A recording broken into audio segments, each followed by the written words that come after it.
وعليكم ورحمة الله وبركاته، أحبابي وأصحابي في كل مكان. معاكم أحمد الشاذلي من قناة الملاح. يا رب تكونوا بخير وكل سنة وأنتم طيبين بشهر رمضان الفضيل يا رب. النهاردة معانا قصة كالعادة إن شاء الله مشوقة وجميلة وتعجبكم بإذن الله، وهي الساعة الملعونة. يلا بينا نبتدي قصتنا وما نطولش عليكم.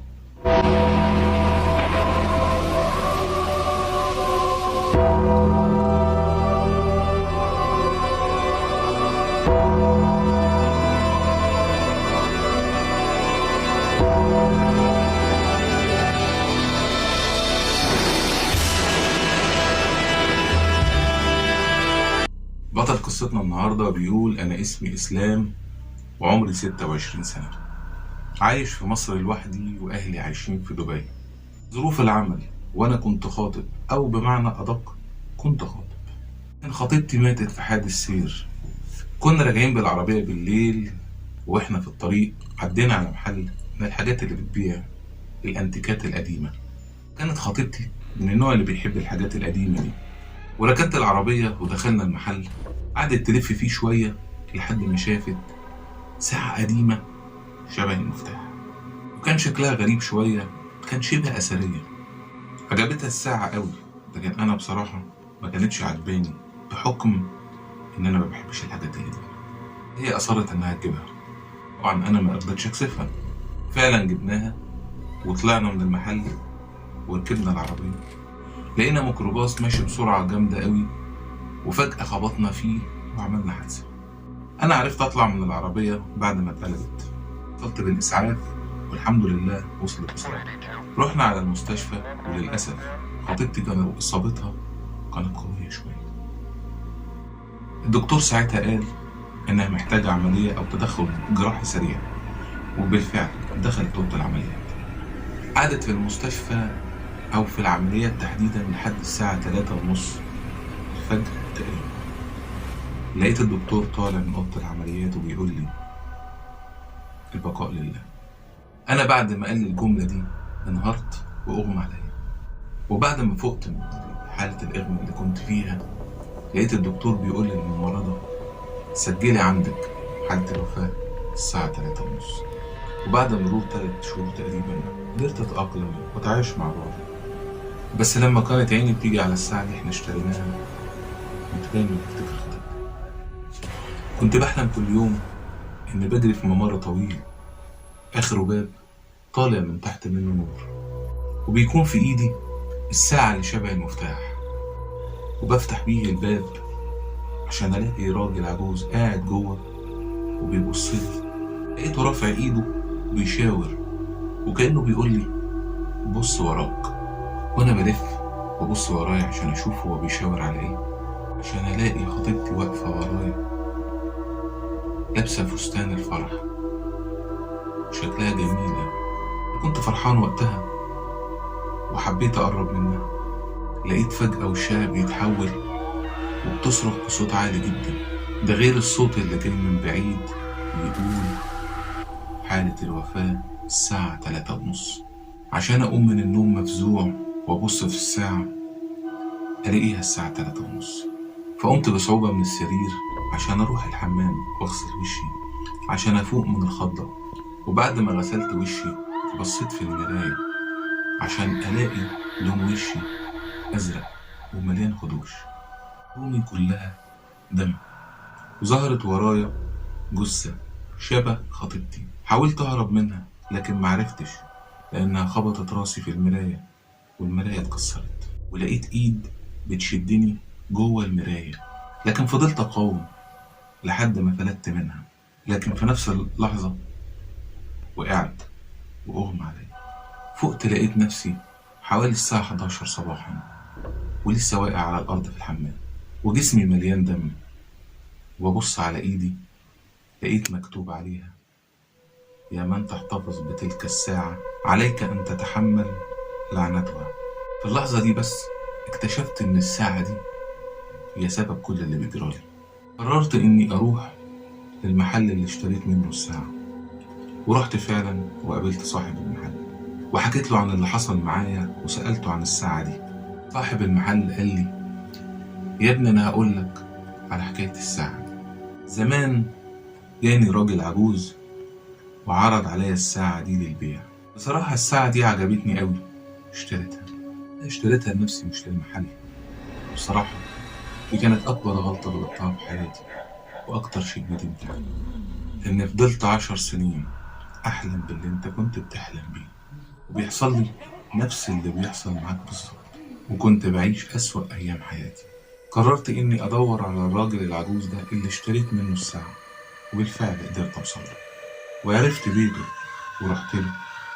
لكن للأسف قابلني راجل تاني وسألته عن الراجل العجوز ده، وقلت له لازم أقابله أرجوك، وحكيت له على كل اللي حصل لي من ساعة ما اشتريت الساعة.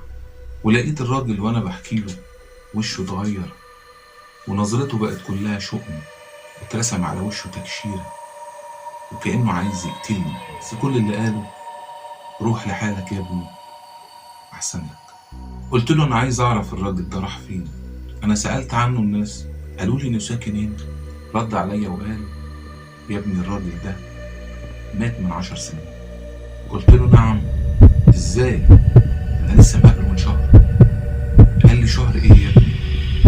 بقول لك ميت من 10 سنين.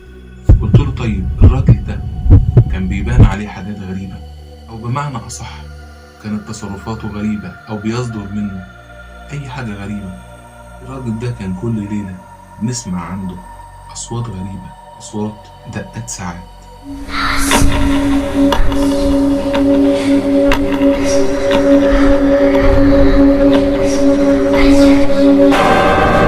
لكن كنا عارفين عنه انه بيشتغل في الساعات. في يوم لقينا بيته بيتحرق، لكن الحريقة ما كانتش طبيعية. طلبنا المطافي وجات المطافي وطفت الحريقة وكل واحد دخل بيته. يوم دخلنا عنده البيت ولقينا النار أكلت كل حاجة تقريبا، ولقيت جثته متفحمة. لكن الغريب إن لقيته ماسك في إيده ساعة شبه المفتاح. مسكت الساعة ولقيتها فجأة بتدق.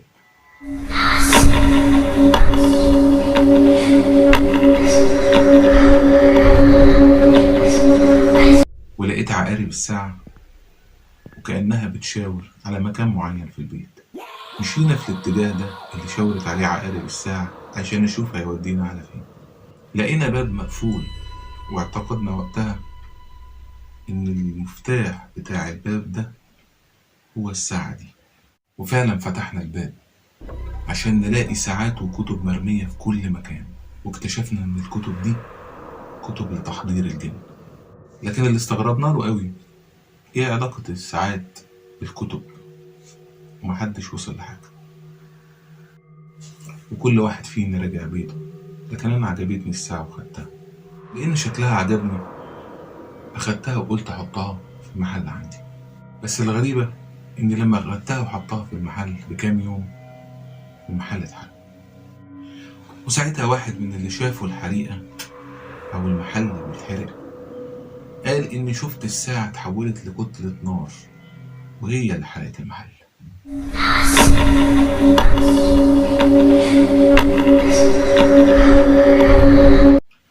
واستمرت الأحلام والحاجات الغريبة اللي بتحصل معايا لمدة 10 سنين.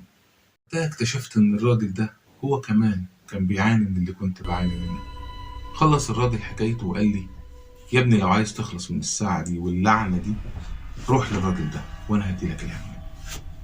فعلا أخدت منه العنوان وروحت على بيتي وقعدت أفكر في كل الكلام والحكايات اللي حكاها لي، ورحت في النوم وكالعادة حصل لي اللي بيحصل لي كل يوم. فكرت أروح لشيخ يساعدني في اللي أنا فيه ده. بالفعل رحت لشيخ وحكيت له على كل اللي بيحصل معايا، ولما شاف الساعة رد وقال لي أنت جبت الساعة دي منين؟ قلت له اشتريتها من محل بيبيع الأنتيكات والحاجات القديمة. الساعة دي ملعونة، أو بمعنى أصح كان متحضر عليها جن. قلت له أنا عارف، عشان كده أنا عايزك تساعدني تفك اللعنة دي. بس الراجل اللي باع لي الساعة قال لي إني لازم أروح بيت الراجل اللي صنع الساعة دي، وهو كان مديني عنوانه. قال لي الشيخ عدى عليا بعد أسبوع أكون حضرت الحاجات اللي هنستخدمها لما نروح البيت. وفعلا بعد أسبوع أخدت الشيخ ورحنا بيت الراجل ده ودخلنا البيت. والشيخ قاعد يقرأ قرآن، وأنا ساعتها كنت خايف جدا، كان قلبي مقبوض. وفجأة لقيت حاجات غريبة بتطلع من السقف، من الجدران، ومن الأرضية. ما كانتش ملامحها باينة، بس أعتقد إن دي كانت جثث. فجأة لقيت حاجة منهم بتشدني بقوة، كانت عايزة تاخدني معاها. فضلت أقاوم لحد ما أغمى عليا، معرفتش إيه اللي حصل بعدها. فقت لقيت نفسي في مستشفى، والشيخ قاعد جنب مني بيقول لي الحمد لله على السلامة، اللعنة انتهت. خرجت من المستشفى وروحت البيت عشان ألاقي التليفون يرن عليا. ساعتها كان أبويا هو اللي بيتصل، ولقيته بيقول لي البقاء لله، أخوك اتوفى. أنا اتصدمت من كلام أبويا، لأن دي كانت تاني صدمة بعد وفاة خطيبتي. قلت له توفى ازاي يا بابا؟ وقال لي لقيناه ميت، ووشه كله متخربش وجسمه كله دم، وكان لونه أزرق، ومرسوم فوق الحيطة اللي فوقيه ساعة شبه المفتاح، ومكتوب جنب منها إنها اللعنة. بعد الحادثة دي قرر أبويا وأمي إنهم يرجعوا يعيشوا تاني في مصر، وبعدها مشيت الحياة عادي جدا. إلا في مرة من المرات لقيت الساعة بطريقة غريبة بتلف عكس دورانها، ولقيت نفسي جنب خطيبتي في العربية تاني. وبهنا أحبابي وأصحابي في كل مكان نكون وصلنا لنهاية قصتنا النهاردة، الساعة الملعونة. يا رب تكون عجبتكم، وكل سنة وانتم طيبين، واشوفكم ان شاء الله الحلقة الجاية او القصة الجاية، قصة ان شاء الله تكون كويسة برضه. كل سنة وانتم طيبين مرة تانية، وما تنسونيش من دعمكم، مش هبطل اطلب الدعم، كل مرة هطلب الدعم. اشتراك في القناة رقم 1، تفعيل زر الجرس، لايك. ما تنسوش الحاجات دي كلها لان انا بطلبها كل مرة وبرضه ما بلاقيش دعم.